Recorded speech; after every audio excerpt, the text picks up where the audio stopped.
Kita muda. Kita muda. Kita muda. Luar biasa. Ini momen penting dalam hidup saya. Karena pertama seumur hidup ada di kampus Curug tercinta ini. Dan berhadapan dengan calon-calon pemimpin negeri kita tercinta.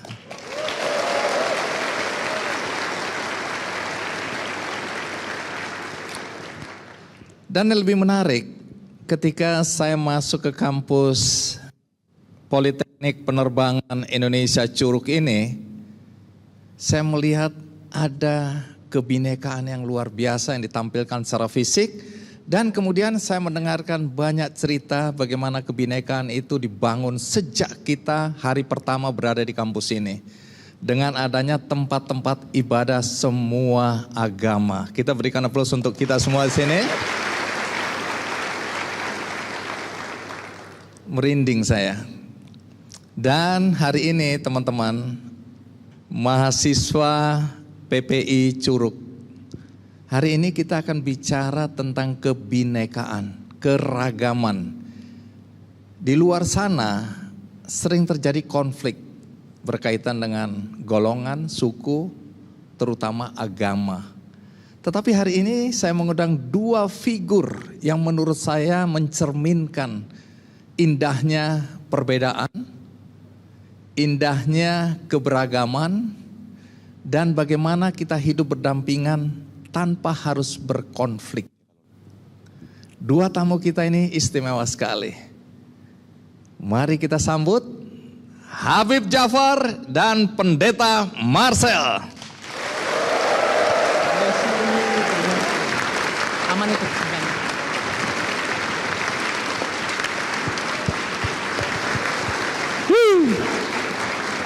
Gimana Habib? Terima Pak kasih. Pendeta. Iya. Tunggu dulu. Ini masih muda ya usianya. Iya. Tapi langsung bajunya mencerminkan siapa orangnya. Iya. Oke. Emang iya dari baju kelihatan ya? Dari kupluknya Bib. Dari kupluknya ya. Iya. Kalau Pak Pendeta harus pakai jas. Iya. Tunggu dulu, kenapa pendeta harus pakai jas? Iya, soalnya dingin. Oh, soalnya dingin. Oh, saya kira ada ayat-ayat apa yang ternyata karena dingin. Dan saya kira soalnya ini simbol konsistensi. Apa itu? Kan biasanya kalau orang-orang Kristen sampai meninggal pun pakai jas ya. Okay. Lah, karena Iya. karena hari ini kita ada di kampus yang menurut saya simbol konsistensi, Bang Andi. Apa itu? Karena cita-cita mayoritas anak-anak di Indonesia itu dulu kan jadi pilot ya. Cita-citanya. Iya kan? Kalau Iya. kita ditanya cita-citanya apa? Jadi pilot. Yang pertama. Selain jadi dokter dan jadi presiden biasanya. Iya kan? Iya. Dan yang betul-betul jadi pilot kan tidak banyak. Jadi sebenarnya teman-teman ini adalah orang-orang yang konsisten dengan cita-citanya sejak masa kecil ya. Cuman konon katanya, abis acara ini pada mau jadi host, jadi Habib sama jadi pendeta kayaknya. Oh iya. Jadi ruangan ini jadi sepi nanti. Iya. Kalau jadi pendeta mungkin ya. Tapi kalau jadi Habib sulit. Saya Enggak sulit, Beb. Kalau Bang Andi sebelum ngaku Habib login dulu lah. Iya. Dan pesan saya jangan, karena nanti makin dikit kita. Tapi itulah yang menyebabkan kata minoritas dan mayoritas itu sebenarnya tidak relevan. Di ruangan ini mungkin saya mayoritas, tapi di panggung ini saya minoritas kan. Iya. Artinya sebenarnya di Indonesia kita tidak seharusnya mengenal kata mayoritas dan minoritas, karena semua kita adalah warga negara yang setara. Betul. Kalaupun Tunggu sebelum kalaupun. Habib ini cara ngomongnya sekarang Pancasilais betul ya? Iya. Baru dapat penghargaan ya? Betul. Penghargaan apa? Saya sebagai insan Pancasila. Oh, pantes. Ketika saya menerima penghargaan Iya, insan walaupun- Pancasila, saya itu diminta untuk memimpin doa. Dan yang hadir adalah umat lintas agama. Dan di sana saya mempersilahkan terlebih dahulu untuk saudara-saudara non-muslim memanjatkan doanya. Baru setelah itu saya memimpin doa untuk umat Islam. Kenapa harus begitu? Begitu. Urutannya? Kalaupun logika tentang mayoritas dan minoritas itu ada di kepala kita, maka pastikan kita yang mayoritas menjadikan minoritas itu sebagai prioritas. Iya. Memang tokoh yang luar biasa ya. Luar biasa. Cocok jadi insan Pancasilais. Tepuk tangan buat saya. Teman-teman, yang menarik kalau kita atau nggak tahu, saya di sini teman-teman punya kebebasan untuk sedikit berlama-lama dengan gadgetnya atau tidak ya. Tapi kalau kita lihat di media sosial beberapa waktu yang lalu ya, itu ada perang takjil. Iya. Dia yang bikin. Takjil war. Oh dia yang gara-gara. Dia yang cari gara-gara. Coba ceritakan apa yang terjadi hari itu. Oke, jadi sebenarnya ya banyak orang baru mengetahui itu perang takjil baru di tahun ini. Oke, baru di tahun ini perang takjil. Iya. Sebenarnya itu sudah ada dari tahun-tahun sebelumnya dalam bentuk gerakan intelijen pertakjilan. Cuman dulu nggak ketahuan. Takjil sampai bawa-bawa intelijen. Karena bicara tentang takjil adalah sasaran kita yang paling utama sore-sore. Orang Karena Kristen ini? Mau Kristen, mau apapun agamanya, takjil itu enak. Jadi kita berjuang dari sore-sore jam 3 di saat mereka masih pada lemes-lemesnya, kita udah mulai start duluan. Iya. Oh, tunggu. Jadi Anda yang kemudian mengangkat kapak peperangan itu? Sebenarnya itu mulai akhirnya diangkat kapak peperangan itu karena sudah ketahuan. Jadi mau nggak mau karena sudah ketahuan. Oh, tadinya diam-diam. Kita Bawa beli semua takjil yang dijajakan di berbagai lokasi. Betul. Kalau perlu yang jual kita bawa pulang. Supaya mereka dapat berkah di bulan Ramadan. Oh, tujuannya baik. Ya, tujuannya baik. Iya. Tapi akibatnya Habib hari itu mencari takjil susah sekali, Bib. Susah sekali, tapi bersyukur akhirnya per tahun ini umat Islam jadi sehat. Karena takjilnya bukan gorengan lagi. Dan sesuai sunnah yaitu kurma dan air putih. Jadi biarlah yang tidak sehat umat dia aja. Iya, jadi buat umat saya yang menyaksikan acara ini tahun depan ya. Tahun depan. Kurma sasaran kita. Apa? Kurma sasaran kita. Oh, sasarannya naik kurma. Yang lebih sehat lagi karena kita udah dapat clue kan dari Habibnya langsung. Itu secara gini. Kan kita menyampaikan pesan sekaligus kesan ya Bang Andi ya. Jadi kepada anak muda pesan sebagus apapun kalau tidak disampaikan dengan kesan yang indah maka dia tidak akan sampai pesan. Bahkan lebih baik menyampaikan kesan ketimbang pesan karena dalam kesan ada pesan gitu. Karena itu kesannya kita menyebutnya itu war takjil. Karena biasanya itu war tiket konser, war ini dan war itu. Makanya pakai namanya war takjil. Tapi sebenarnya pesannya itu adalah peace takjil. Peace. Iya. Damai. Betul, perdamaian. Karena kita bisa berbeda dalam agama, tapi bersama dalam urusan makan-makan nih. Betul. Jadi itu jadi salah satu takjil mempersatukan kita. Takjil mempersatukan kita. Yang mempersatukan kita itu sering hal-hal yang sederhana. Misalnya yaitu makan, kemudian nongkrong, kemudian warung kopi, hal-hal yang sederhana. Karena itu kita mencoba menyajikan dakwah-dakwah toleransi kita itu dengan kesan yang sangat sederhana. Sebenarnya apa yang kita sampaikan itu kan sebenarnya mengangkat sesuatu yang telah lama menjadi darah daging Indonesia, yaitu kebinekaan itu, Bang Andi kan. Sebenarnya orang Indonesia kan santai-santai di tengah perbedaan agama. Cuman belakangan era baru berupa era digital ini menyebabkan ada kekhawatiran, ada ketakutan, ada kecemasan, ketersinggungan untuk mengangkat apa yang memang ada di masyarakat kita ke media sosial. Nah, kita mencoba dalam tanda petik mengorbankan diri.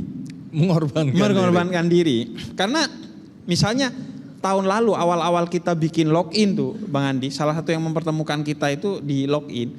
Itu saya setiap hari deg-degan itu. Ini ada orang yang tersinggung enggak ya? Ini ada orang yang marah enggak ya? Ini akan kontraproduktif enggak ya bagi dakwah toleransi? Jadi kita selalu khawatir. Tapi mungkin karena login itu bukan hanya menghadirkan tokoh muslim tapi semua agama, jadi asumsinya kan yang ngejagain ini semua agama, yang ngedoain semua agama. Maka itu kayaknya yang bikin baik-baik saja. Sampai hari ini aman-aman aja. Betul. Oke, kita tepuk tangan untuk login. Nah, silakan duduk sekarang. Baik, teman-teman, ini gaya login ya, gaya anak muda, bagaimana syiar agama dengan lebih rileks, santai. Kelihatannya antar mereka itu kalau orang Surabaya bilang ngeceng ya, menyindir. Ceng-cengan. Tapi sebenarnya antar mereka ini ya sampai hari ini ya, rukun-rukun aja. Kecuali nanti kemudian masing-masing jadi calon untuk pilkada akan datang, mungkin baru berantemnya di situ ya. Kalau sekarang nggak ada kepentingan pilkada, jadi mungkin masih aman-aman aja ya. Bahkan fun fact-nya, ya. Ini for your information. Iya. Yes. Tadi sebelum kita kesini, Pendeta Marcel memberikan kado ulang tahun untuk saya yang beberapa hari yang lalu ulang tahun, Bang Andi. Jadi inilah dan salah satu kebiasaan saya yang ini saya pegang bahkan sejak ayah saya, dan yang pertama kali mengajarkannya ayah saya. Setiap Natal kami datang ke rumah-rumah saudara-saudara kami yang non muslim, entah itu Katolik ataupun Kristen, untuk berbagi kebahagiaan, berbagi hadiah, berbagi makanan. Jadi saya itu ketika Natal tidak kalah sibuk dari Lebaran, keliling ke rumah pendeta-pendeta, ke umat-umat non muslim. Ini di Bondowoso. Sejak di Bondowoso. Oh, sejak di sampai Bondowoso. hari Ayah ini. saya yang mengajarkannya pertama kali ketika terus? kecil. Jadi sampai sekarang kemudian saya jaga. Bahkan tahun lalu bukan hanya ke rumah pendeta, saya ke panti jompo, panti asuhan milik saudara-saudara Katolik. Saya ingin menyampaikan satu pesan bahwa bersama tidak mesti sama. Bersama tidak mesti sama. Iya. Oke. Bersama tidak mesti sama. Justru karena kita berbeda, maka kita bersama. Sehingga jangan pernah khawatir, oh kalau kita banyak komunikasi, banyak berteman, membangun hubungan baik dengan teman-teman non-muslim, nanti kita terpengaruh dan jadi non-muslim juga. Enggak. Justru itu simbol ketidakberimanan kita dengan baik. Sehingga iman kita setipis tisu dan akhirnya takut untuk berhubungan dengan mereka yang berbeda. Justru saya, Pendeta Marcel, kemudian banyak saudara-saudara muslim, entah itu umat maupun tokoh, yang selama ini bersama, tapi semakin kita bersama, semakin meneguhkan bahwa agama kita itu indah dan agama kita itu memberikan nilai-nilai kebaikan yang membuka ruang untuk kita bersama-sama dalam kebaikan. Luar biasa, insan Pancasila ini. Karena saya pernah ada di titik terendah dan puji Tuhan yang masih bisa bangkit. Banyak teman-teman sudah dipanggil Tuhan sebelum mereka kembali.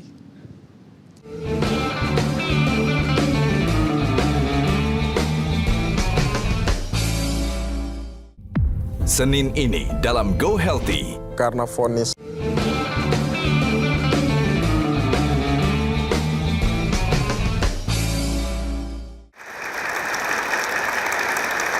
Marcel, Siap. ini mungkin teman-teman yang ada di sini maupun yang menonton acara ini mungkin tidak terlalu banyak tahu latar belakang Pendeta Marcel. Iya.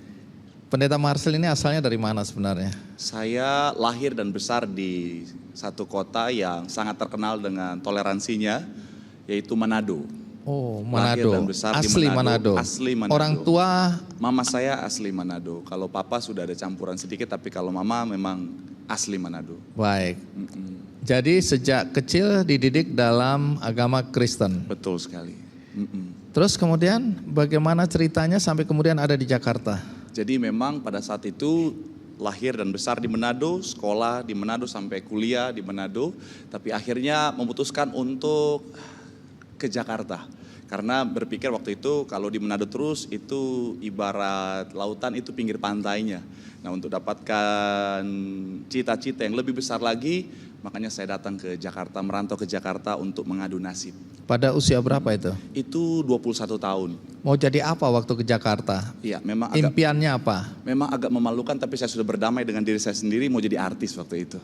Mau jadi artis? Iya, betul. Karena mikirnya itu yang paling bisa. Karena mau penerbangan takut ketinggian saya. Oh iya. Jangan ya. Iya. Mau jadi Habib juga nggak bisa kan, jadi Baik. udah. Iya. Kan tadi udah dibilang takut ketinggian. Kalau mau jadi Habib ketinggian itu. Oke, jadi cita-citanya mau jadi artis di Jakarta. Betul. Terus apa yang terjadi dalam hidupmu kemudian? Dalam proses perjalanan kehidupan itu akhirnya ya Tuhan izinkan diproses, ngalamin masa-masa yang sangat sulit sampai di level yang amat sangat rendah.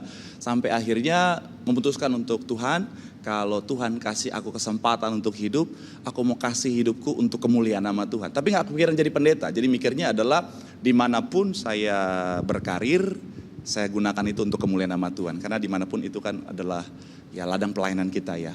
Tapi akhirnya dalam proses perjalanan kehidupan, ternyata Tuhan mengarahkan jadi seorang pendeta. Tunggu dulu, titik terendah dalam hidup itu apa? Itu benar-benar baik secara ekonomi, baik secara keuangan, kemudian kesehatan, semuanya benar-benar ada di titik terendah. Karena itu tadi, masuk dunia entertain, masuk gaya hidup yang sangat tidak sehat. Kenapa? Karena sempat ikut pergaulan yang sangat buruk. Makanya bersyukurlah adik-adik di sini pergaulannya sehat, karena saya pernah ada di titik terendah dan puji Tuhan yang masih bisa bangkit. Banyak teman-teman sudah dipanggil Tuhan sebelum mereka kembali. Oke, apakah ini artinya seks bebas, narkoba, kriminal atau apa? Kalau secara detailkan mungkin ya segala macamnya. Saya sampai bilang mungkin kalau iblis lihat saya juga geli. Ih, gua aja iblis nggak gitu-gitu amat, mungkin gitu kan. Ya, setan aja geli jijik Gua aja ya. nggak gitu-gitu amat. Gitu. Iya. Iblis ketemu dia langsung introvert. Gak keluar rumah dia. Aduh, udah peran saya dimainkan oleh orang lain. Iya. Bib, masa Habib selalu menyerang begitu? Iya. Iya, betul. Iya loh. Makanya kan, mungkin Bang Andi mungkin selama ini ngelihat Habib tuh orang baik ya. Ternyata Kalau yang ini aku percaya orang baik. Oh iya. ternyata Iya. jadi minoritas emang gak enak ya. Saya ini baru di panggung ini aja jadi minoritas itu gak enak. Nah, bagaimana kemudian bisa jadi pendeta? Karena itu tadi, sampai di titik terendah, akhirnya memutuskan untuk tadi, memberikan diri untuk kemuliaan nama Tuhan, akhirnya memberi diri untuk dibaptis, hidup baru, dan akhirnya dalam proses itulah, akhirnya diundang untuk ikut masuk dalam dunia pelayanan, dan akhirnya mulai saat itu, dengan lingkungan yang baru, dengan pergaulan yang punya tujuan yang sangat jelas dalam dunia pelayanan, akhirnya terarah, dan akhirnya sampai hari ini, dipercayakan Gembala Sidang jadi seorang pendeta. Oke, jadi pendidikan formalnya apa ini?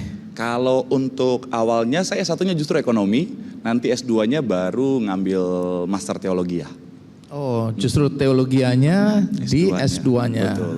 Baik, itu berarti sudah semakin yakin bahwa hidupku untuk pelayanan, sehingga belajar teologi, kemudian masuk menjadi atau semakin tenggelam sebagai pendeta. Yes, betul. Kalau Habib, pendidikannya apa? Saya tidak pernah merasakan pendidikan non agama, Bang Andi.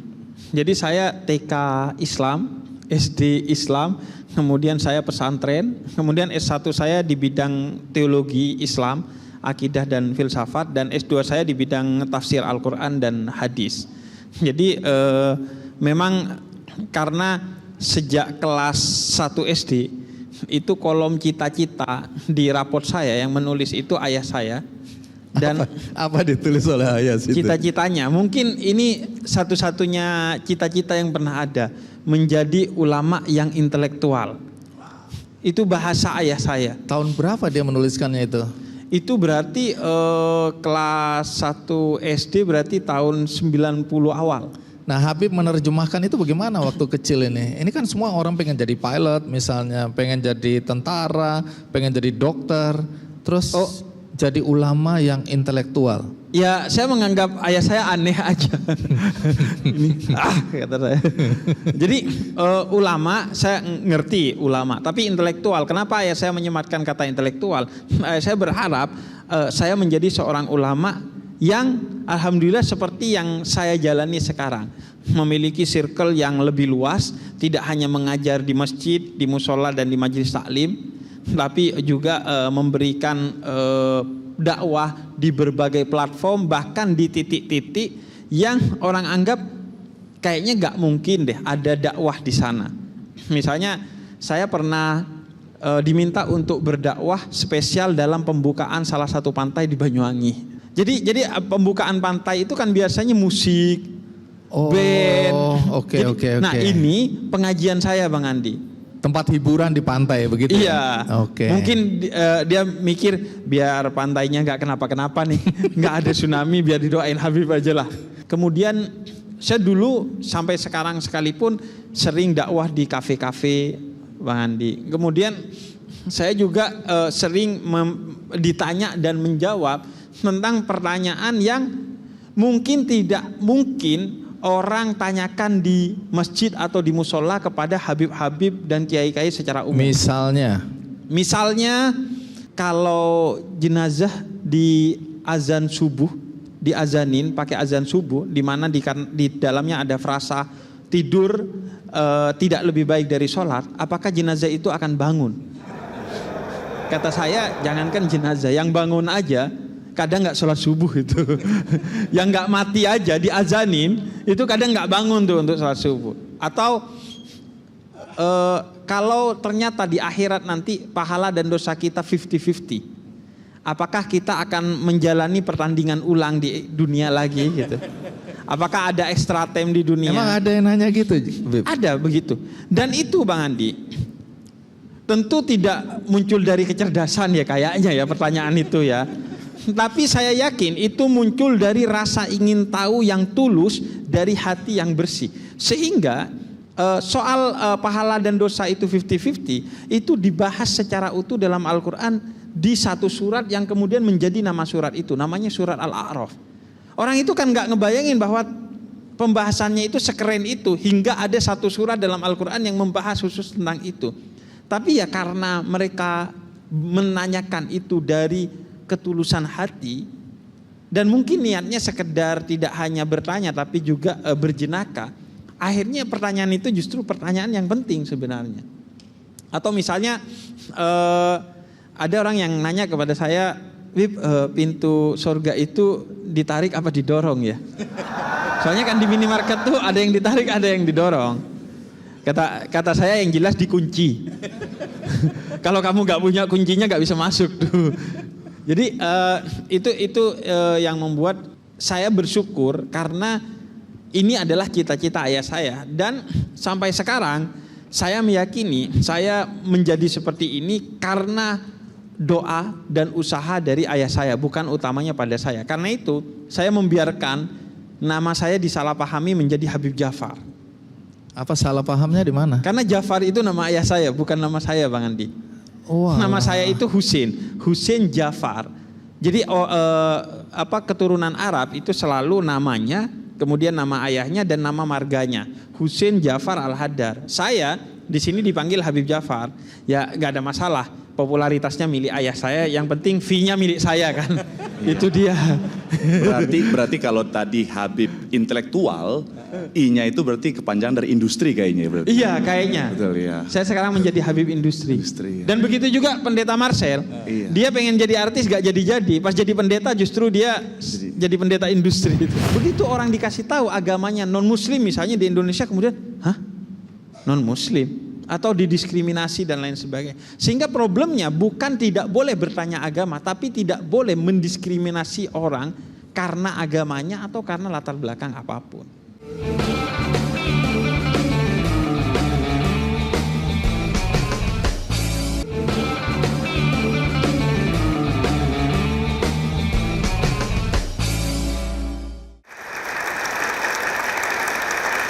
Oke, Marcel. Yes. Sebagai pendeta, ini pendeta muda lagi ya. Kita tahu bahwa ya di negeri ini isu agama itu kan sensitif. Lepas dari harusnya minoritas nggak usah jadi masalah. Karena kalau kita bicara di tataran hukum itu berlaku sama kita ya. Di antara Pak Pendeta ini dengan Pak Habib ini itu kan jelas berbeda ya. Ada garis yang tegas dan bagi sebagian orang itu kan dipertentangkan. Ya, agamaku yang paling benar, agamamu itu pasti salah, sesat dan seterusnya. Dan sebaliknya, kalau di gereja kan biasanya begitu hanya akulah jalan kebenaran gitu kan. Tanpa melalui aku, kamu tidak akan sampai ke Bapa di surga. Kira-kira begitu ya. Iya. Apa yang membuat kalian berdua bisa bersama di dalam perbedaan? Oke. Apa yang dilihat? Kalau saya boleh pinjam dari salah seorang tokoh, kalimat seorang tokoh yang saya kagumi ya. Dia bilang begini, kita boleh berbeda dalam kebenaran, artinya secara teologis kebenaran yang kita akui, tetapi kita bersama dalam kebaikan. Itu teman saya ngomong waktu lagi perbaikan keran masjid itu. Iya, ini dia, ini adalah orangnya ya. Jadi it's okay kita berbeda secara pemahaman teologis kita, tetapi bicara tentang secara kebaikan kita bersama. Kenapa? Karena semua agama mengajarkan tentang kebaikan. Tujuan dari agama adalah kebaikan. Jadi apapun agamanya, saya sangat percaya bahwa semuanya untuk kebaikan. Kemudian tinggal bagaimana kita meresponi yang namanya perbedaan. Kadang-kadang ada banyak orang kenapa akhirnya jadi salah dalam bertindak, salah dalam berkata-kata, karena tidak memahami tentang perbedaan. Dia memaksakan orang harus sama dengan dia. Padahal perbedaan adalah hal yang indah yang memang Tuhan ciptakan. Jadi perbedaan memang Tuhan ciptakan dari awalnya. Contoh sederhana, Tuhan menciptakan ada laki-laki dan perempuan. Bisa nggak Tuhan ciptakan laki-laki semuanya? Sangat bisa. Bisa nggak Tuhan ciptakan perempuan semuanya? Sangat bisa. Tapi Tuhan ciptakan ada perbedaan di sana. Supaya apa? Supaya saling melengkapi. Kita bisa bayangkan kalau kita akhirnya tidak punya pemahaman yang benar, respon yang benar terhadap perbedaan. Akhirnya bisa-bisa ada terjadi perdebatan antara laki-laki dan perempuan dan berkata, oh, jenis kelaminku lebih benar daripada kamu. Kamu salah. Nah itu sangat-sangat menyedihkan. Jadi perbedaan adalah hal yang indah. Perbedaan adalah hal yang memang Tuhan ciptakan. Untuk apa? Untuk supaya saling melengkapi satu sama lain. Nah, kalau dari perspektif Habib, apa yang kemudian membuat Habib merasa bisa nyaman, bersatu, bersama-sama ya di dalam perbedaan itu? Suatu hari seorang tokoh Muslim bertemu dengan seorang Yahudi di zaman terdahulu. Kemudian dia bertanya tanpa tahu bahwa orang ini Yahudi, apakah kamu mengimani Islam? Kemudian kata dia, enggak. Awalnya dia nanya, apakah kamu orang Arab? Kemudian kata dia, enggak, saya orang Yahudi. Oke. Apakah kamu beragama Islam? Kemudian enggak, saya juga beragama Yahudi. Oke, apakah kamu meyakini adanya Tuhan yang Esa, yang menciptakan dan mengatur kita? Kemudian ya, kata dia. Oke, kalau begitu kamu adalah saudara saya sebagai sesama orang-orang yang beriman atas satu Tuhan.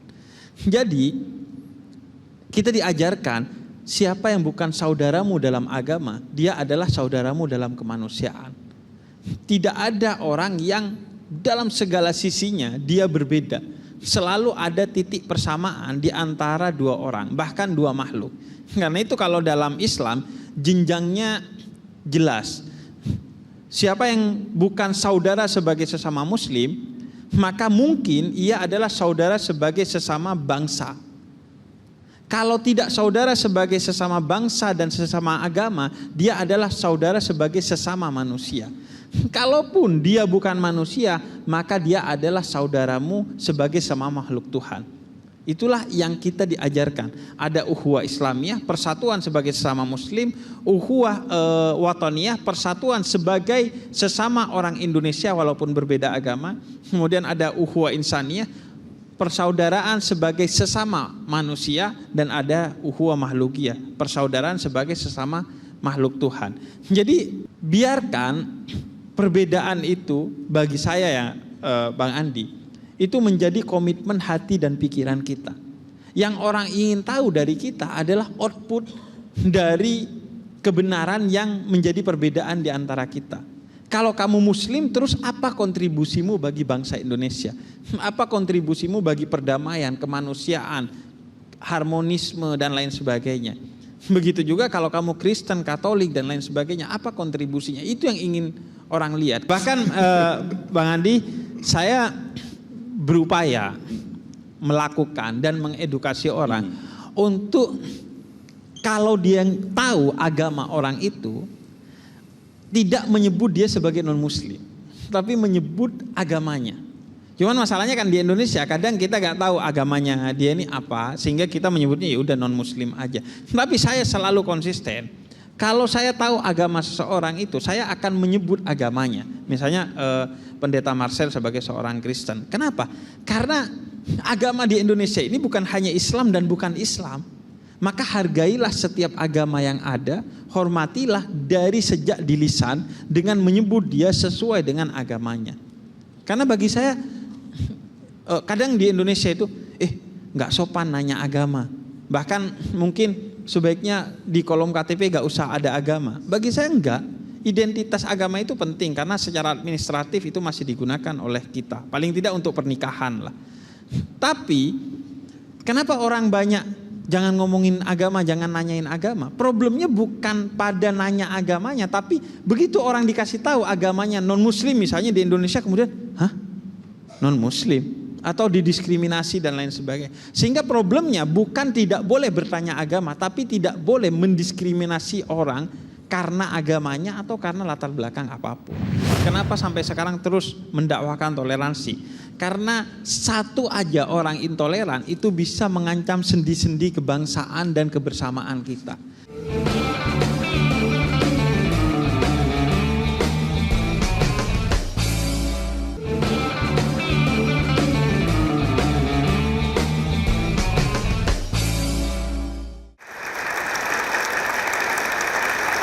Nah, yang menarik teman-teman di sini ya, ini kan baru-baru dari Kementerian Pendidikan dan Kebudayaan yang mengeluarkan 3 dosa utama yang harus diwaspadai yang sekarang ini menjadi isu utama di kampus-kampus.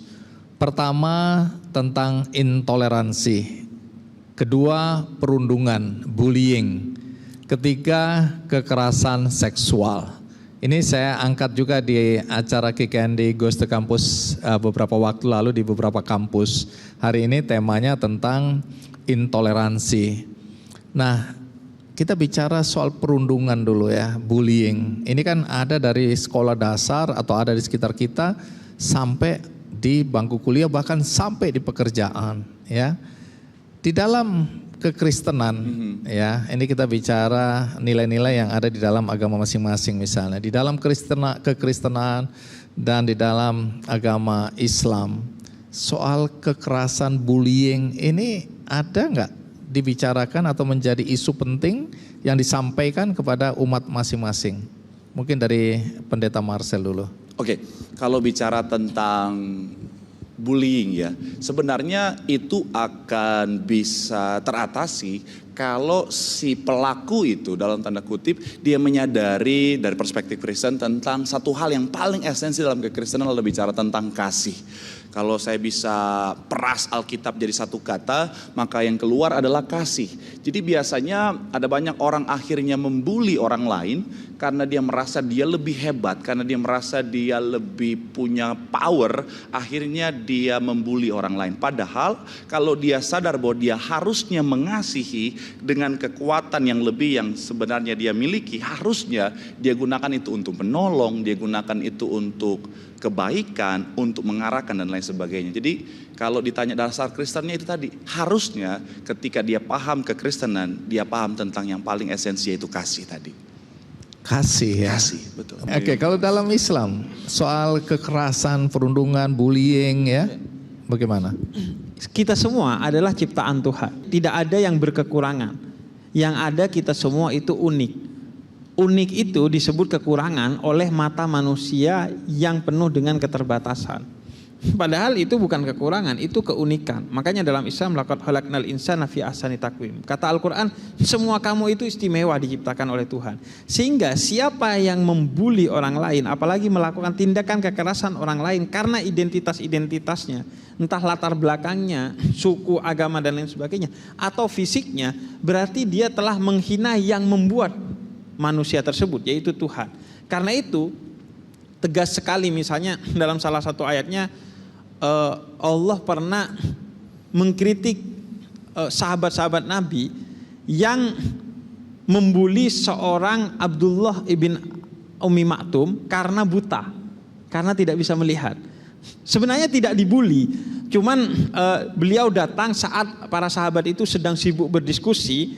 Kemudian sahabat itu melihat dengan wajah yang masam. Kemudian ditegur dalam Al-Quran, abasa wa tawalla an ja'ahul a'ma. Kenapa kamu bermuka masam ketika orang yang tidak bisa melihat itu datang? Dan akhirnya orang ini diangkat derajatnya oleh Nabi Muhammad dengan dipilih menjadi muazzin Nabi, orang yang berazan di masjidnya Nabi Muhammad. Dan dalam Islam misalnya dikatakan dalam suratul Hujurat ayat ke-11, jangan kamu memperolok orang lain, karena bisa jadi yang memperolok itu lebih jelek dari yang diperolok. Kemudian bahkan detail sekali kalau dalam Islam, wailul likulli humazatil lumazah, celaka, keras sekali Al-Quran mengkritik orang-orang yang suka merundung. Celaka likulli humazatil lumazah. Lumazah itu merundung dengan kata-kata, humazah itu artinya merundung dengan sikap, Bang Andi. Jadi detail sekali. Bukan hanya gak boleh ngatain pendeta Marcel, oh pendeta Marcel itu begini, bukan hanya itu.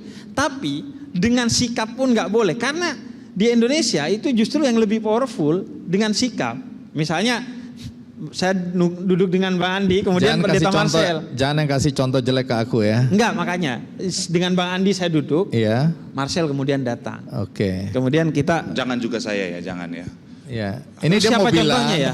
dia mau bilang kita dua ini jelek tapi dia kenapa ganteng gitu kan? Iya. Oke. Kemudian misalnya Contohnya apa? Contohnya. pendeta Marcel datang, kemudian saya ke Bang Andi, Ah, atau oke. gitu aja itu nggak celaka dalam artinya merendahkan orang lain, merundung orang lain dengan sikap. Karena ingat bahwa dia adalah ciptaan terbaik Tuhan, yang kalau kamu hina dia, sebenarnya kamu bukan menghina dia. Karena ketika kamu menghina lukisan, yang tersinggung itu pelukisnya, dan pelukis kita semua adalah Tuhan yang Maha Kuasa. Baik, ini bisa jadi catatan kita ya. Nah, tadi kan ada 3 dosa di perguruan tinggi ya, di kampus. Tadi soal perundungan atau bullying. Tapi ada juga yang menarik adalah soal intoleransi. Pengalaman berada di lingkungan anak-anak muda. Apakah terasa adanya intoleransi di antara anak-anak muda? Oke, kalau di pengalaman saya ya, saya juga sama seperti Habib juga suka bermain sosial media ya, tempat pergaulan yang paling luas saat ini ya. Kalau bicara tentang sebenarnya, kalau bicara tentang di pergaulan anak muda hari-hari ini ya, memang bicara tentang orang-orang yang intoleran itu memang ada, dan mungkin memang akhirnya secara grafik itu mengalami kenaikan. Tetapi kalau mau kita bandingkan bicara tentang yang intoleran dengan yang toleransinya tinggi, justru jauh lebih banyak yang toleransinya tinggi. Cuman memang sayangnya yang toleransinya tinggi ini lebih silent, lebih diam. Nah, yang intoleran ini mereka lebih aktif, jadi terkesannya lebih banyak. Makanya sangat terbukti kemarin ketika war takjil atau peace takjil kemarin itu dikumandangkan ya. Saya melihat di sosial media saya, di banyak sosial media yang memposting video saya, apalagi itu semuanya itu responnya begitu indah, responnya begitu baik. Artinya sebenarnya ada banyak orang yang punya toleransi tinggi, tapi sayangnya selama ini mereka diam. Nah, makanya tugas kami yang paling utama ya, kami sebagai pendakwah, kami sebagai tokoh-tokoh agama, kami punya tugas untuk mengarahkan umat kami masing-masing untuk itu tadi, menghargai perbedaan, menghargai betapa pentingnya toleransi. Dan saya sangat mengucap syukur bahwa ya Kik Andi, Bang Andi mengundang kita untuk sama-sama mendukung kita, untuk supaya mari kita terus jadikan negeri kita negeri yang toleransi, supaya negeri ini terus menjadi tempat yang aman, tempat yang damai untuk sama-sama kita tinggali. Nah, kalau dari Habib sendiri melihat bagaimana soal intoleransi atau toleransi di kalangan anak-anak muda? Pertama, intoleransi itu sekecil apapun dia harus tetap dianggap warning oleh kita. Karena itu saya sering ditanyakan, kenapa sampai sekarang terus mendakwakan toleransi? Karena satu aja orang intoleran itu bisa mengancam sendi-sendi kebangsaan dan kebersamaan kita. Kalau ada satu orang aja intoleran, kemudian dia melakukan tindakan kekerasan atas nama agamanya, entah melukai, membunuh, apalagi sampai ngebom, maka sendi-sendi kebangsaan, bahkan sampai di tingkat ekonomi mungkin akan goncang. Karena itulah pentingnya dakwah toleransi.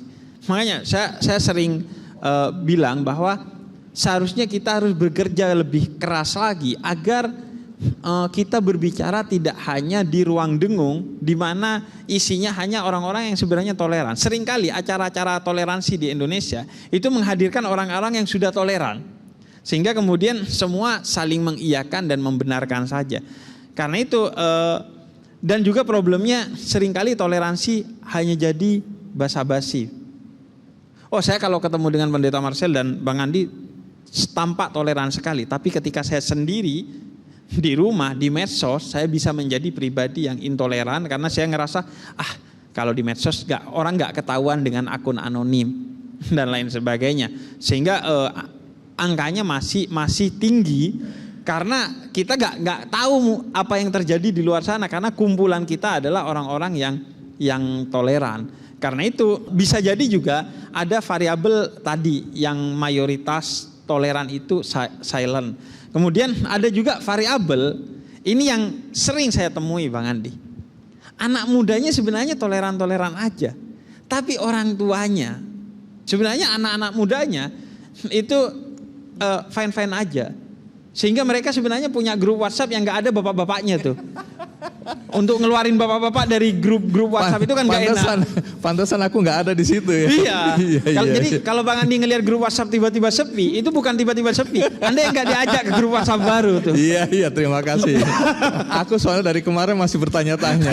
Hari ini mendapatkan jawabannya ya. Jadi itu. Okay. Sebenarnya anak mudanya ingin melawan Bang Andi. Iya. Tapi satu, tidak ada keberanian. Yang kedua, tidak ada kecakapan. Ini yang penting juga Bang Andi. Ngomongin toleransi ini harus cakap loh. Kalau gak cakap, kepleset, akhirnya jadi kontraproduktif bagi dakwah toleransinya atau bahkan dakwah agamanya. Tidak ada keberanian, kemudian banyak faktor-faktor yang menyebabkan akhirnya ya udahlah kita diem aja. Atau juga karena itu dia tidak ada referensi tentang toleransi. Karena itu saya sering katakan bahwa saya ini bikin acara toleransi itu minimal orang ngelihat, oh ternyata seorang Habib bisa duduk bareng dan ngobrol santai sambil ngopi dengan seorang pendeta. Itu aja dulu. Itu kalau diserap oleh seorang bocah atau anak muda, saya kira itu akan menjadi salah satu memori terindah. Saya masih merasa memori keberagamaan terindah saya adalah keberagamaan di kampung dulu, di mana bercanda tentang perbedaan agama biasa. Kemudian pokoknya perbedaan itu dirayakan, bukan kemudian dinistakan gitu. Karena itu saya ingin di YouTube itu orang ngelihat aja pendeta bisa duduk bareng dengan Bante, dengan Habib untuk ngobrolin hal-hal yang sensitif, tapi dengan cara yang fun. Itu aja, sekedar menjadi memori bagi saya sudah cukup untuk memastikan ketika mereka dewasa, mereka akan menjadi pribadi yang toleran karena mereka selalu rindu kepada masa-masa di mana perbedaan itu dirayakan bukan dinistakan. Kemudian panitia pembangunan masjid menelpon saya, Mas Andi, masjid sudah selesai, mohon diresmikan. Kan kaget aku. Aku bilang, bapak-bapak, ibu-ibu, mohon maaf saya ini Kristen. Oh kami tahu. Emang kenapa?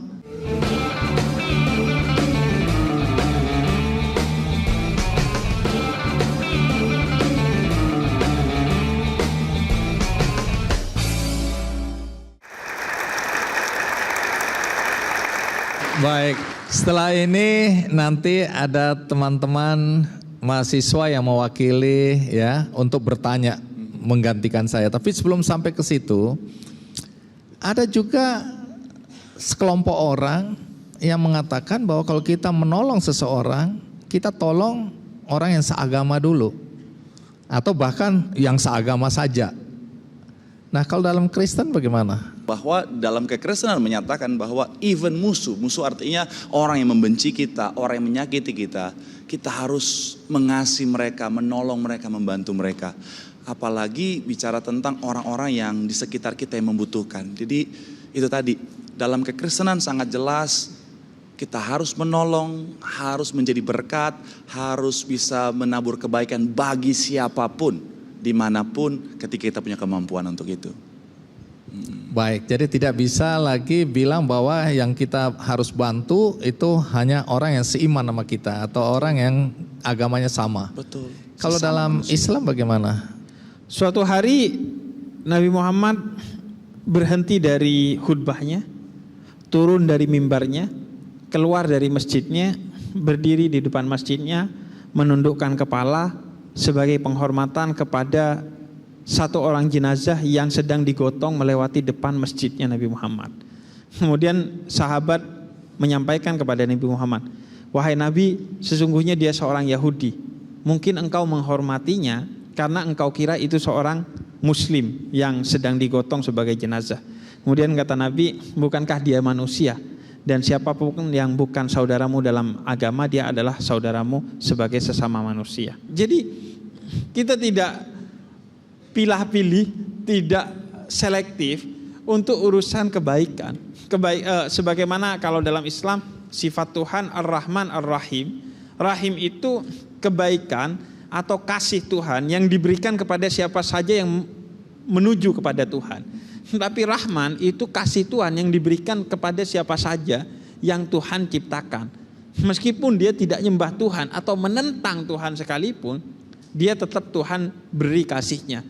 Makanya saya tidak pernah melihat orang yang mati kelaparan karena rezekinya diboikot oleh Tuhan lantaran dia ateis gitu.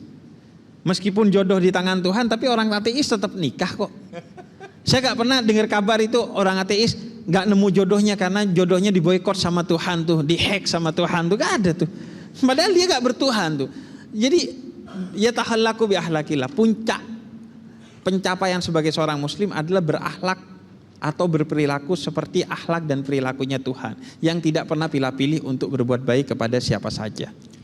Dan sering ya ini menginspirasi sekali ya, ngobrol sama Habib menginspirasi. Saya jadi teringat satu bagian bahwa ketika kita berbuat baik dengan ketulusan, itu urusan kita bukan hanya sama orang yang kita bagikan kebaikan itu, tapi urusannya sama Tuhan. Tadi saya baru baca satu ayat dalam Amsal bilang begini, kalau kita menolong orang, kita berbuat baik kepada orang, kita sementara membuat Tuhan itu berhutang sama kita. Dan Tuhan gak mau berhutang, artinya setiap apa yang kita tabur pasti kita tuai. Kebaikan yang kita tabur akan berbuah kebaikan yang jauh lebih luar biasa lagi. Teman-teman, saya ini kan Kristen ya. Tapi seumur hidup saya ini saya pernah meresmikan 2 masjid. Dan turut serta menginisiasi pembangunan 2 masjid lainnya. Dan 1 ini sedang dalam proses. Jadi satu hari saya dan teman-teman Kikendi, kami ini datang ke Garut untuk mengangkat kisah tentang seorang guru yang dengan segala keterbatasannya akhirnya berhasil membangun sebuah sekolah. Dan luar biasa. Nah, waktu saya menuju ke sana, ke sekolah itu, saya melihat ada masjid yang dibangun tapi baru separuh. Nah, saya kan penasaran, waktu sampai di sekolah, saya tanya pada guru ini, anak muda. Saya bilang, aku lihat ada masjid di situ tapi belum jadi, itu masjid apa? Dia bilang, oh ini Mas Andi, itu ceritanya menarik. Apa? Jadi ibu-ibu di sana adalah buruh tani, ya bapak-bapaknya juga banyak buruh tani untuk perkebunan kentang, ya di Garut agak naik gunung sedikit. Nah, ibu-ibu ini setiap hari Sabtu sebenarnya istirahat, tapi mereka mau bekerja lagi dengan upah 12.500 sehari, dan upah itu seluruhnya diberikan untuk pembangunan masjid. Ini ibu-ibu, jadi gerakan ini gerakan ibu-ibu membangun masjid. Wah, menurut saya keren sekali. Saya bilang, terus itu udah berapa lama? Wah, itu sudah 3 tahun. Wah, kok 3 tahun aja baru segitu? Saya bilang kalau mau selesai ini berapa lama lagi? Ya kurang lebih 2 sampai 2,5 tahun. Saya dalam hati bilang lama sekali orang-orang ini harus menunggu masjid itu. Nah, saya telepon teman-teman saya di Basnas. Saya bilang, kalian harus bantu nih masjid di Garut gini. Oh siap Bang Andi, kami siap. Wah, mereka datang diam-diam, hanya riset berapa biaya yang dibutuhkan dan seterusnya. Selesai itu dibangunlah dengan bantuan Basnas, ya. Bahkan dikasih sepasang sapi dan lain-lain. Kemudian panitia pembangunan masjid menelpon saya, Mas Andi, masjid sudah selesai, mohon diresmikan. Kan kaget aku. Aku bilang, bapak-bapak, ibu-ibu, mohon maaf saya ini Kristen. Oh kami tahu. Emang kenapa? Ya orang Kristen masa meresmikan masjid? Enggak ada Pak Andi. Kalau Pak Andi tidak datang, masjid ini tidak diresmikan. Jadi akhirnya saya ke sana bersama Kapolsek atau Kapolres, saya lupa pangkatnya hari itu. Sama ada Pak Kiai satu, kemudian ada dari pemerintah daerah setempat. Kami gunting pita bersama. Saya nggak nyaman, sampai detik terakhir saya bilang jangan ikutkan saya. Mereka bilang enggak, Pak Andi, Mas Andi harus gunting itu. Guntinglah itu yang pertama. Nah yang terakhir ini mudah-mudahan mohon doanya. Ada ketua MUI, kiai-kiai, ketua panitia. Karena saya sekarang tinggal di Purwokerto, di Banyumas, di sebuah desa. Di desa saya ini juga saya dipanggil Gus Andi, hati-hati. Ya, kenapa begitu? Karena saya dekat sekali sama kiai-kiai di pondok pesantren ini. Saya kalau tiap kali ada santri-santri baru, saya tausiah. Saya pidato tentang kebaikan, kemanusiaan, berbagi, dan kami bikin bengkel motor di situ untuk santri. Kami punya restoran 2, kami punya barbershop, kami punya minimarket di situ besar, walaupun namanya minimarket, dan macam-macam kegiatan usaha. Saya masuk situ, bantu situ, dan saya dipanggil Gus Andi. Nah yang terakhir ini ada satu masjid besar sekali di tengah kota Purwokerto, namanya 1000 Bulan. Di bawah menara Teratai itu ada masjid yang belum selesai. Nah kiai-kiai itu datang, kita ketemu ngobrol. Tapi saya harus pastikan dulu. Saya bilang, Pak Kiai mohon izin, panjenengan tahu saya Kristen nggih? Loh ya tahu Pak Andi, Kristen. Oke, itu clear dulu.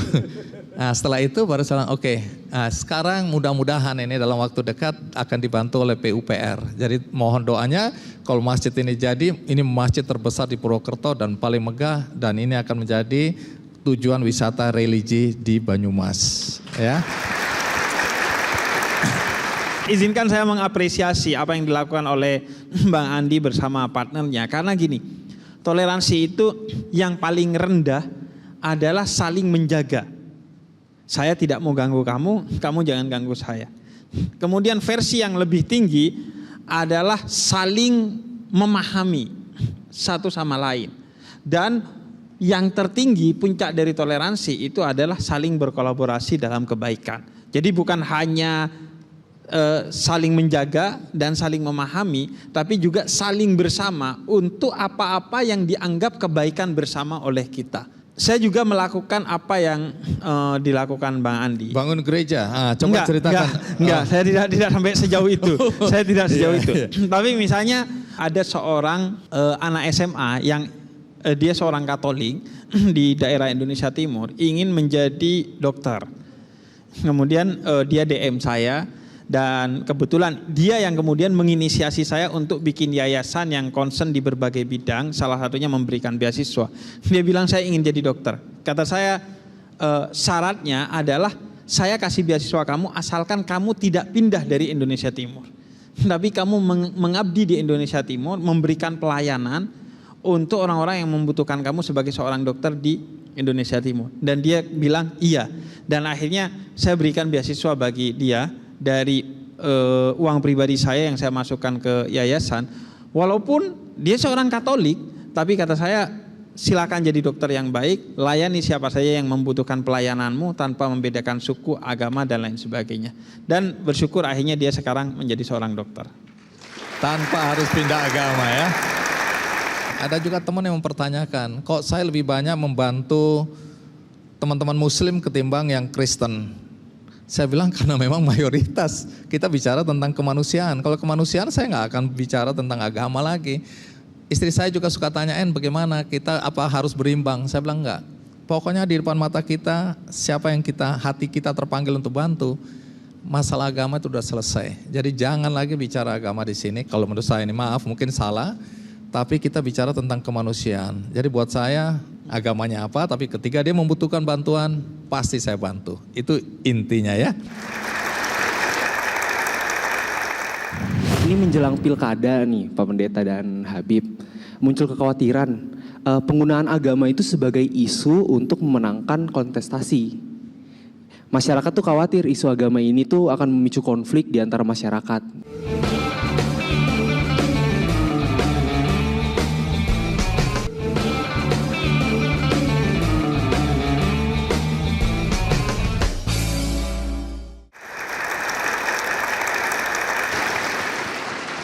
Sekarang waktunya ada teman kita yang menggantikan posisi saya di sini Oke. dan bertanya kepada Pak Pendeta dan pada Habib ya. Oke. Saya panggil dulu namanya Yosafat. Mana Yosafat? Iya. Baik. Yosafat silakan menggantikan saya. Ini Yosafat nama panjangnya Yosafat Noya. Oke. Iya. Karena dia menggantikan saya sekarang. Oke, Yosafat silakan. Ini menjelang pilkada nih Pak Pendeta dan Habib, muncul kekhawatiran penggunaan agama itu sebagai isu untuk memenangkan kontestasi. Masyarakat tuh khawatir isu agama ini tuh akan memicu konflik di antara masyarakat. Jadi menurut Habib dan juga Pendeta, gimana sih soal penggunaan agama sebagai komoditas politik? Mohon dijawab. Apakah agama tidak boleh ikut-ikutan dalam politik? Tentu naif sekali kalau tidak ikutan. Agama itu jangankan politik yang tentang hajat hidup orang banyak. Kalau dalam Islam, Anda buang air kecil aja, itu ada adabnya, ada aturannya, ada yang disumbangsihkan oleh agama untuk mengurus itu. Apalagi untuk urusan hajat hidup orang banyak, yaitu politik. Namun politik dalam Islam itu adalah politik kebangsaan, dia bukan politik elektoral. Sehingga agama seharusnya dijadikan variabel untuk mengecek apakah seseorang itu value-nya atau nilainya tepat, bukan identitasnya yang tepat. Jadi misalnya sebagai seorang muslim, siapa yang harus dipilih? Orang yang secara politik kebangsaan memiliki nilai-nilai yang sesuai dengan kepemimpinan Nabi Muhammad, sesuai dengan nilai-nilai Islam. 4 hal. Dia harus sidik, jujur, kemudian tabligh, dia cakap dalam memberikan penyampaian. Yang ketiga tabligh, kemudian amanah. Dia berintegritas dalam menjaga amanah, dan yang terakhir fatona. Fatona artinya dia memiliki kompetensi, kecerdasan untuk mengelola tata kelola pemerintahan.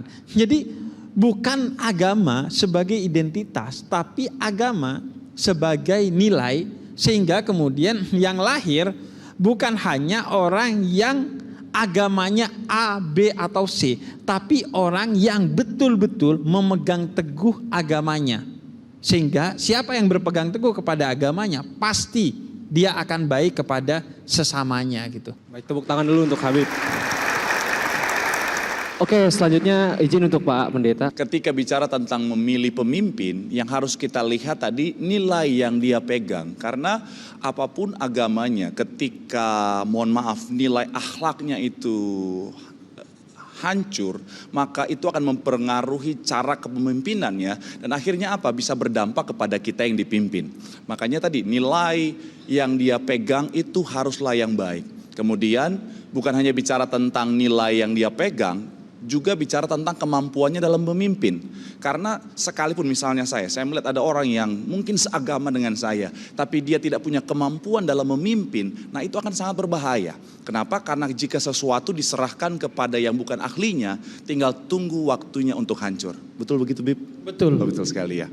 Mantap, saya kutip dari Habib juga itu. Nah, jadi betapa pentingnya untuk kita melihat kemampuannya. Kemudian kita yang mungkin di bawah yang berbeda pilihan, sekali lagi sadarilah bahwa perbedaan adalah hal yang indah. Jangan sampai kita yang satu keluarga karena berbeda pilihan akhirnya saling menyerang satu sama lain, saling merusak satu sama lain. Sekali lagi, ujung-ujungnya kitalah yang rugi. Ibarat kita di rumah, kita berbeda pilihan, kita merusak rumah kita, maka kitalah yang rugi. Jadi pastikan kita pilih pemimpin berdasarkan nilainya, kemudian berdasarkan kemampuannya, dan apapun pilihan kita tetap satu keluarga, kita satu bangsa.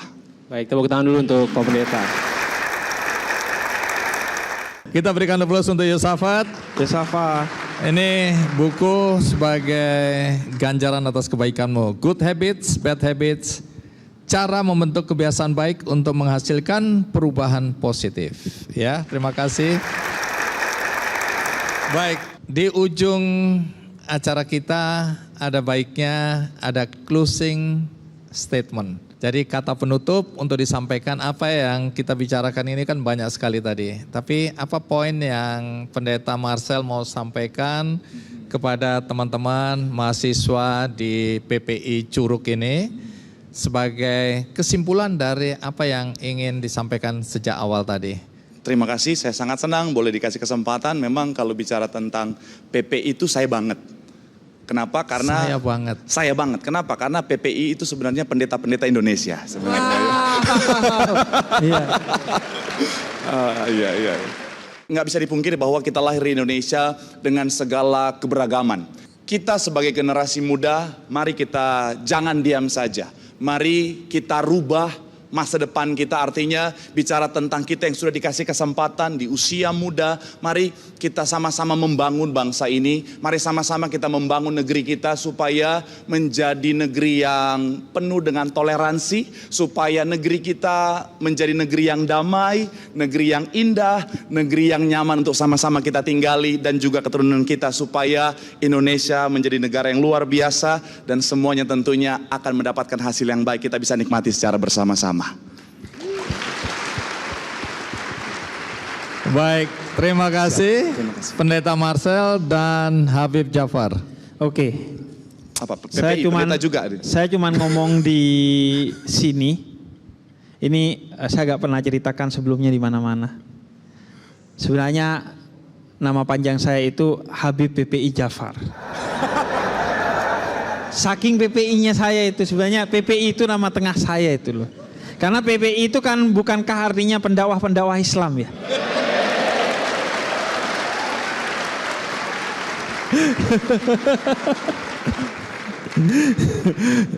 Oke, toleransi itu utamanya juga soal imajinasi.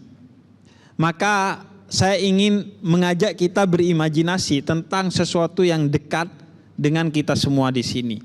Perbedaan itu akan menjadi tampak kontras kalau wawasan, keimanan, kebangsaan, dan kemanusiaan kita masih rendah. Maka belajarlah seperti pesawat, di mana semakin ia terbang tinggi, semakin perbedaan bangunan yang ada di bawahnya itu tampak tidak lagi kontras. Maka jika kamu belum toleran, berarti terbangmu kurang tinggi.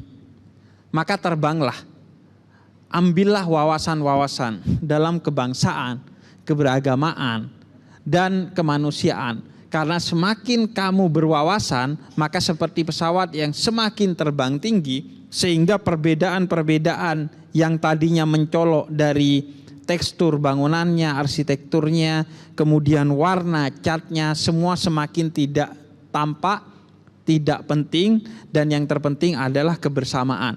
Semakin pesawat terbang itu tinggi, semakin terlihat bahwa semuanya hanya satu. Dan kita adalah satu. Ada yang karena agamanya, ada yang karena bangsanya, ada yang juga karena sesama manusia, dan kalau bukan karena ketiganya, kita adalah satu sebagai satu-satunya makhluk Tuhan yang Tuhan begitu mencintai kita.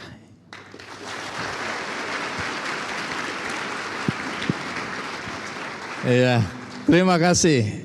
Baik, kita berikan aplaus untuk keduanya, ya, Pendeta Marcel maupun Habib. Dan bagi Anda tadi yang tidak menyaksikan acara ini dari awal, Anda bisa menyaksikannya di tayangan ulangnya di metrotvnews.com. Ada juga cuplikannya di channel YouTube Kick Andy Show. Dan bagi Anda yang tergerak hatinya untuk membantu sesama dan Anda sedang mencari-cari kepada siapa Anda akan memberikan kebaikan itu, ada penggalangan dana di benihbaik.com untuk teman-teman di Dusun Moti, Bima di Nusa Tenggara Barat yang ingin memiliki masjid pertama di dusun mereka. Dusun itu sudah ditempati warga selama 20 tahun, namun selama ini mereka tidak memiliki masjid sebagai tempat ibadah. Sehingga mereka kerap beribadah di masjid pusat di kecamatan yang letaknya sangat jauh. Karena itu mayoritas warga di sana berharap ada dukungan dari teman-teman, dari siapapun yang tergerak hatinya untuk membantu pembangunan masjid di desa atau Dusun Moti, Bima, Nusa Tenggara Barat. Jadi kalau Anda tergerak hatinya ingin membantu, caranya mudah, klik benihbaik.com. Di situ ada campaign atau penggalangan dana bertajuk Wujudkan Impian Warga Dusun Moti Punya Masjid Pertama. Akhirnya sampai jumpa untuk kita semua.